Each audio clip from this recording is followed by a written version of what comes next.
both our speakers don't get this energy to go through the afternoon or hopeless, because those were very powerful talks with a common theme of showing how you can use data to drive systems change to increase pathways for, in a sense, the most needy kids and all kids. And that just really shows you that that strategy is actually available to all of us. So that's really the challenge they put forth. It's both great stories and great storytellers, but really what they're showing, what they did, is in fact reproducible by others, right? It was not such a special magic, a special story with the magic animals doing it. They've just done the systematic, sustained work, and they figured a lot of stuff out over time. Just the trial and error and learning wasn't all this. I'm sure there was some curves and bumps on those paths, but they stuck with it, right? And that's what we see in a lot of ways, even raising graduation rates. It's the places that after the first bump, stick with it and don't give up, that actually then often see dramatic improvements. So with that, we have some time for some questions. People would like to ask either of our speakers questions, or have a supporting comment. I ask you to go to one of the mics so everybody can hear you.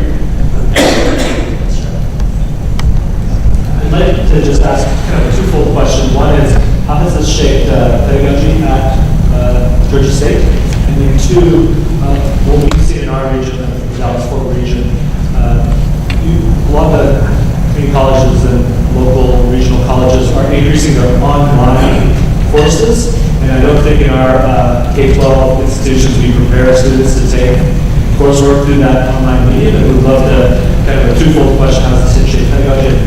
How do we get our students ready for the realities of online coursework, and what your philosophy is versus that medium? Yeah, great questions both, and they are interrelated. First off, as far as pedagogy is concerned, part of my message is that we as administrators and organizational leaders have much more control than we're sometimes given credit for, because almost everything I described as far as the interventions were things that were design issues in the way we register students, onboard students, interact with them, and didn't necessarily deal with significant changes in the classroom. But I should say, at the same time, we have been making some significant changes in the classroom. One of our big pain points was getting students through college-level math.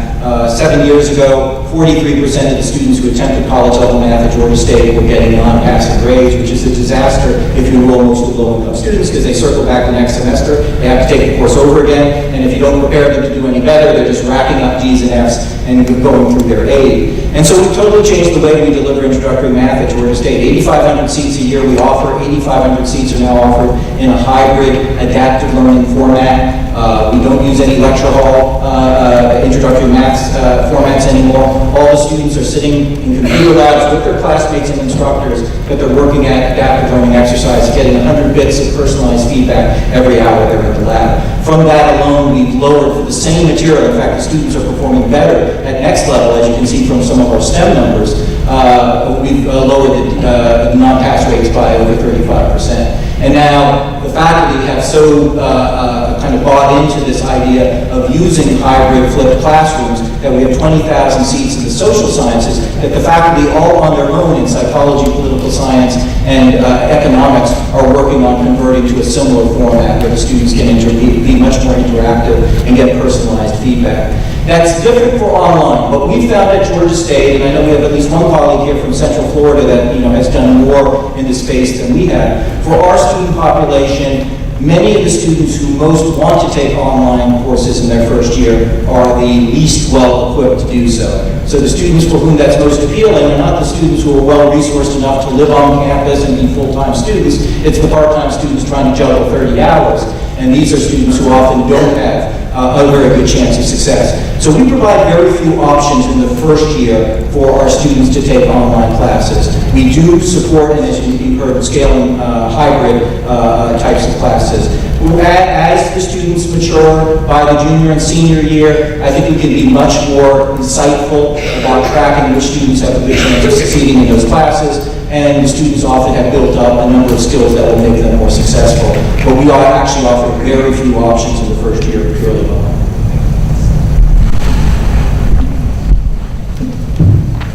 Thank you to both of you, both incredibly inspiring presentations and results, so thank you so much. My question is for you, Dr. Bennett. You touched on it a little bit, but if you could just go a little bit more into it, I'll just give a couple of the some of the things that you said. You mentioned that there's 800 factors that you're looking at on a regular basis for these incoming students. 54,000 one-on-one meetings with students, and then also I think you said that you've lost 40 million in funding. Did I hear that correctly? And so can you just say a little bit more about like how that adds up? Who is having these 54,000 one-on-one meetings, and how are you getting the rest of the work of the university done with 40 million less? Good questions. As a preamble, I want to stress that a number of the interventions we found most effective are not expensive and actually are cost-saving. The Gates Foundation has paid for Boston Consulting Group to look at a number of our programs over the last 6 months or so, and they've come away with the conclusion that some of these programs have a positive ROI. Think of the chatbot. Think of the opportunities in this room for a chatbot. Most of the questions that incoming students have are about financial aid. Those questions are federal questions, so the answers will be the same whether you're in Ohio or whether in Georgia.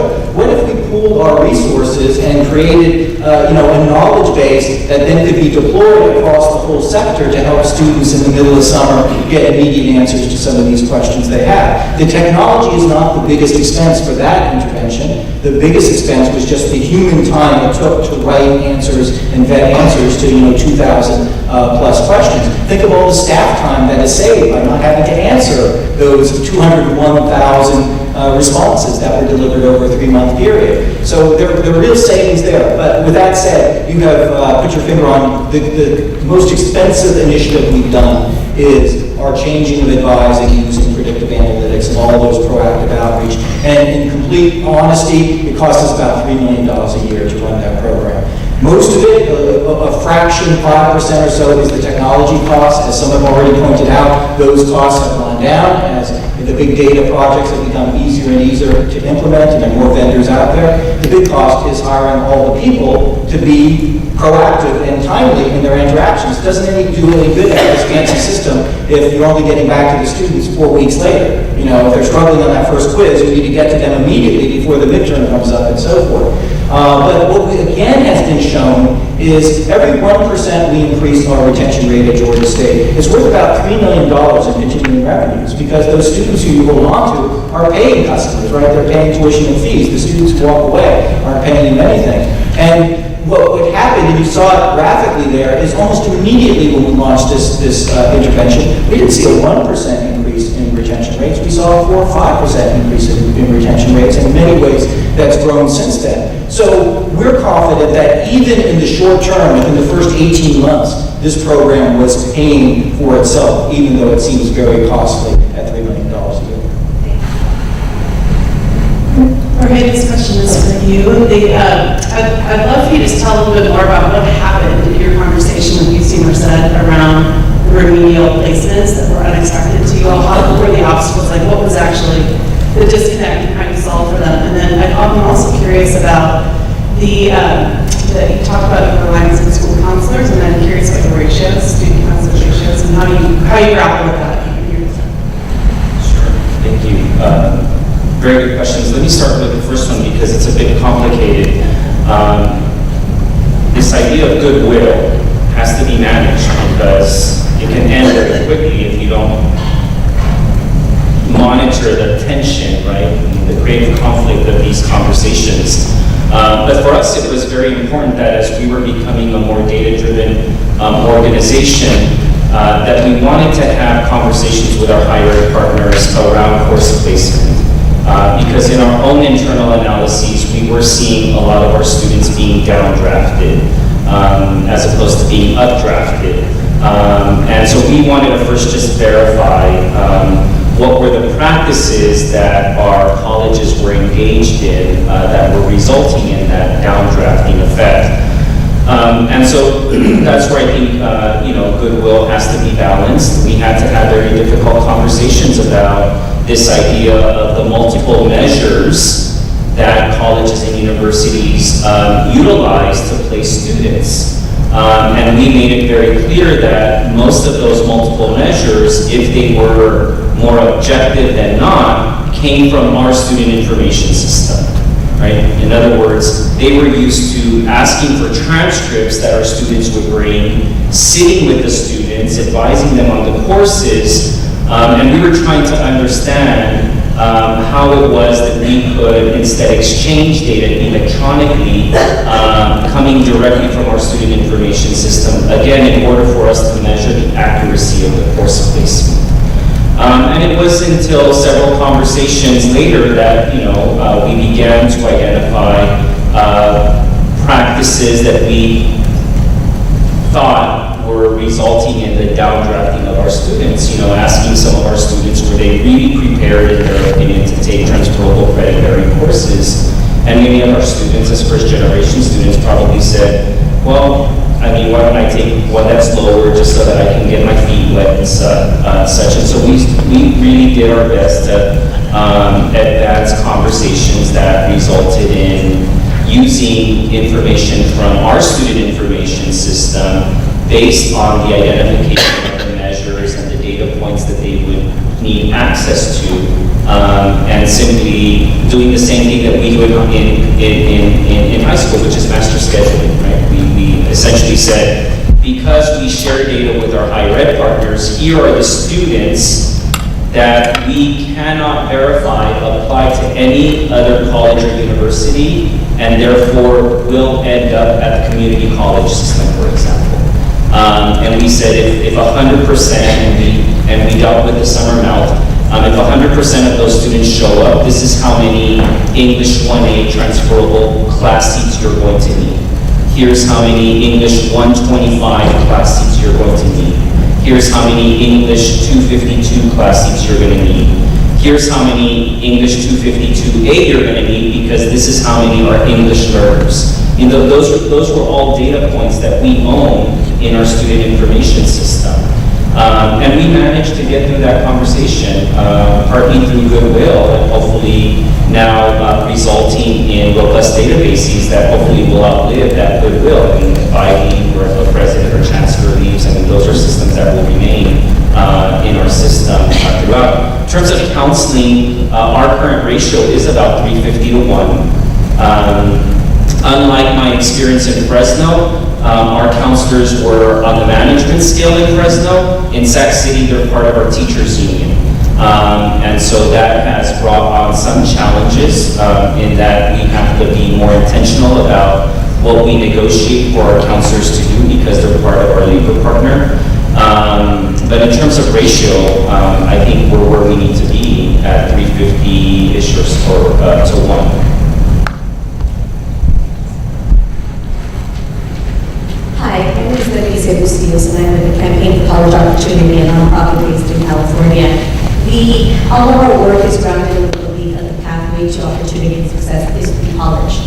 But as I learned today at my table with one of our partners, is that perhaps there is a pathway to success that doesn't involve college.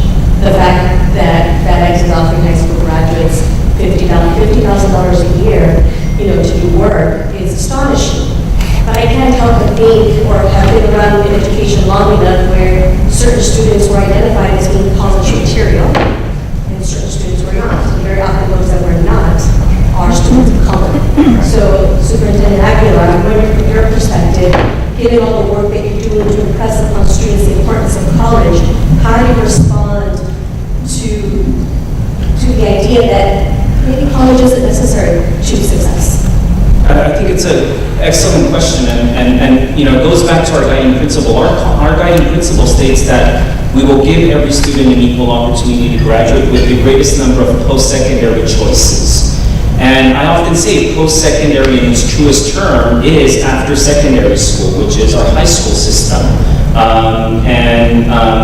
And so we never talk about college being the choice. It's simply the greatest number of post-secondary choices. Now, in California, we're very fortunate. We have a very strong linked learning pathway program. What we did in Fresno and what we're starting to do in Sac City in terms of the use of data to increase graduation and increase A to G completion rate.